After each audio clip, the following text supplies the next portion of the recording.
Republican Senator Mike Lee of Utah just gave away the game last night, tweeting that America was not a democracy. But then he went further, saying that real democracy, rank democracy, can be a threat and even thwart liberty, peace, and what he meant to say was prosperity. He might be a little woozy because Mike Lee is one of the senators, the Republicans who contracted coronavirus.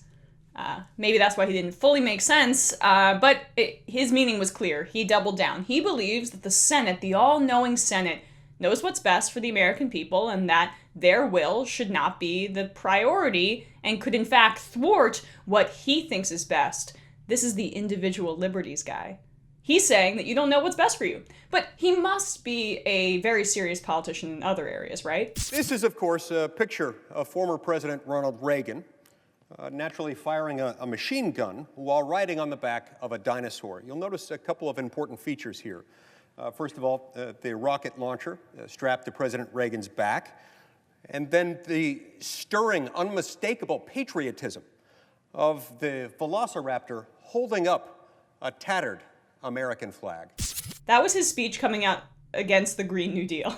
I still don't understand it. Doesn't make sense to me. He's making a mockery of climate change, but he's a clown. Like, Mike Lee can sometimes, as opposed to other just Republican hardliners, propose things that are decent. I believe he worked on a criminal justice reform bill, and he has partnered with Bernie Sanders in trying to end our endless wars and end U.S. intervention in Yemen because he's more libertarian-esque. But here, this is ridiculous. I mean, even if you look back in history, would he be a part of the Federalist founders who thought that the states shouldn't have as many rights? Well, that would mean that you're contradicting modern conservatism then, Mike Lee, and saying that you don't believe that the will of the people should be respected in that instance. So it's all convoluted. It's such a mess. He's not a part of really any coherent ideology, which should define libertarianism in itself. But what stands out to me there is that he really showed the elitist perspective of Republicans that they accuse Democrats of. I mean, his argument is that democracy, aka the will of the people, isn't to be trusted, shouldn't be what the Senate represents, that basically senators like himself, they know best, and they will advocate for what is best for the American people. The American people, the plebeians, will rule over them. They don't know what's best for them. And so, isn't that what you always accuse the liberals of? They want to control your life. They don't respect you. They think you're stupid. They're elitists in New York and California, and they're sipping champagne with Oprah Winfrey. That's the perspective that he just laid out right there. Obviously, it's dangerous, and he's also ceding the point that Republicans can't win based on their ideas because a majority of Americans don't agree with them. And of course, he's also, as I alluded to there, wrong on the history of the founders and what America's all about.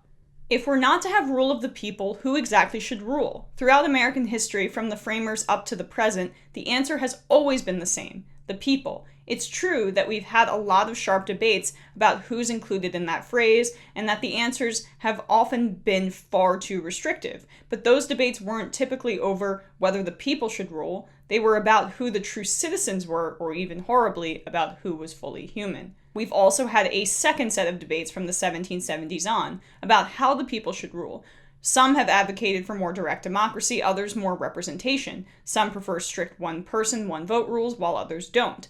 The framers put together a wild scheme of separated institutions sharing powers, in which some representatives arrived by direct election in the House, some by indirect election, done one way back then for the Senate, another for the president, and still others by nomination and confirmation. We still fight about all of that.